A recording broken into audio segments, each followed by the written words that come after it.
Hi mga kalodi, this is Mertz again. Pag-uusapan natin ngayon yung cryptocurrency na TRON at kung paano ka magkakaroon nito sa pamamagitan ng iyong mobile phone. Nung nakaraan ay naglabas ako ng video tungkol sa TRON cryptocurrency. Kung hindi mo pa napanood ay visit mo lang ang aking channel at huwag mo na rin kalimutan na mag-subscribe.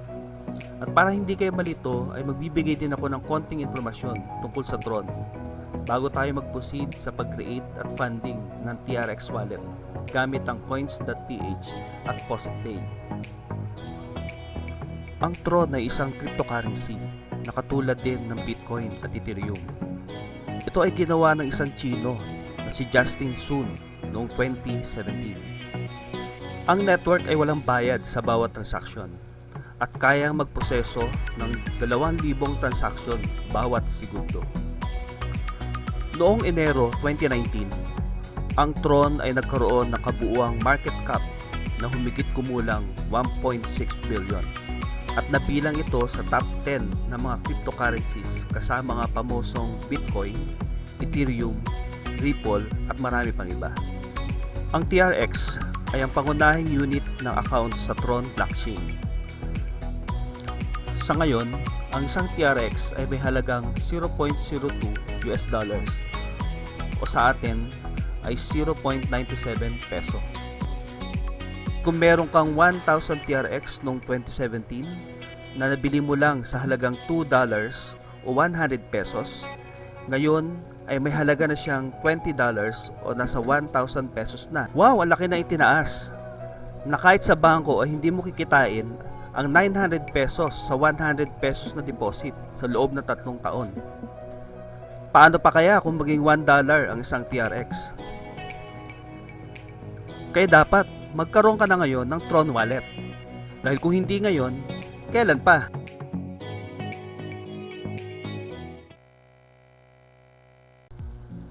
Ngayon naging interesado ka na sa TRON, pag-usapan na natin kung paano ka magkakaroon ng TRON or TRX wallet. Ang TRON Wallet app ay isang simple, secure at desentralisadong peer-to-peer crypto wallet para sa Bitcoin, TRON at iba pang mga cryptocurrency. Meron na itong mahigit 500,000 na download mula sa 183 na bansa sa buong mundo. Ito ay siguradong private dahil walang nire-require na personal na impormasyon, walang login at walang kailangan na mag-sign up. Ito ay libre at walang bayad. Lahat ng transaction deposit at withdrawal ay free. At pag-charge ng TRX ay nangyayari sa mga third-party app or investment platform na gumagawa ng transaction sa TRX kagaya ng Bank of Tron. So ngayon ay didemo ko sa inyo yung pag-install ng TRON Wallet. Ang TRON Wallet ay available sa Android Play Store at Apple App Store. Umpisahan na natin!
Congratulations!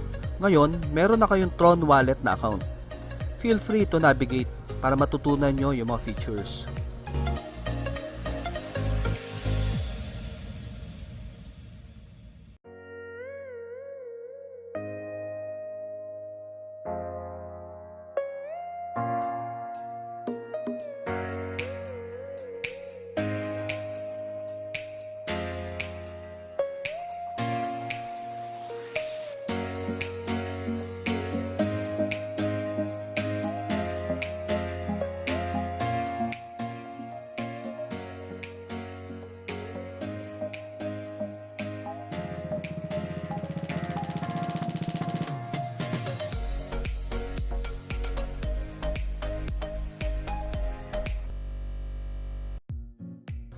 Ngayon ay tuturo ko naman sa inyo kung paano magkaroon ng TRX coin sa Tron Wallet gamit ang inyong Coins.ph wallet.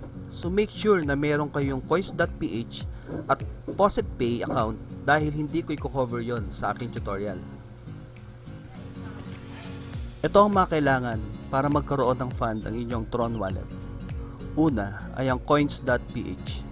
Gagamitin natin si Coins.ph para bumili ng BTC, ETH or BCH coins na itatransfer natin sa PositPay.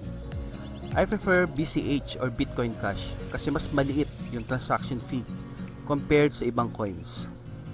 Pangalawa ay ang PositPay wallet. Gagamitin natin ang PositPay para i-receive yung BCH fund mula sa Coins.ph at ipapalit ng TRX coins gamit ang CoinSwap. Bakit PositPay?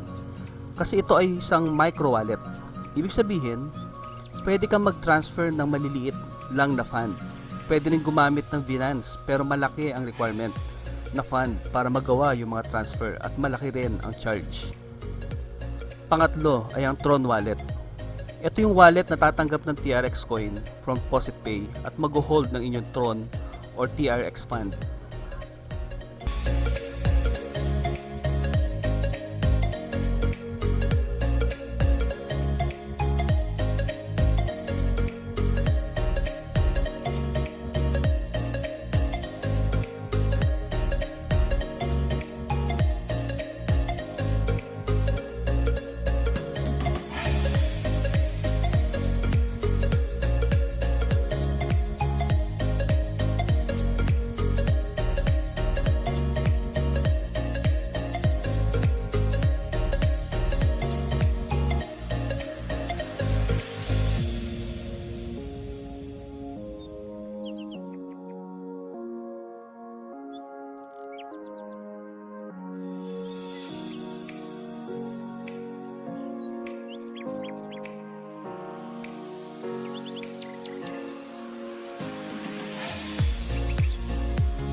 Finally mga kalodi, nagawa na natin mag-fund ng TRON or TRX sa TRON Wallet gamit ang ating Coins.ph account. Dahil may laman na ang inyong TRON Wallet, pwede na kayo mag-invest sa mga HYIP or High Yield Investment Program like Bank of TRON, TRON Mutual at marami pang iba. Babala lang mga kalodi kasi masyadong risky ang mga HYIP, so invest at your own risk.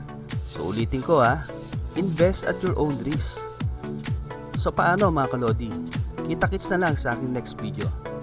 By the way, huwag niyong kalimutan mag-like and subscribe sa aking channel. Bye!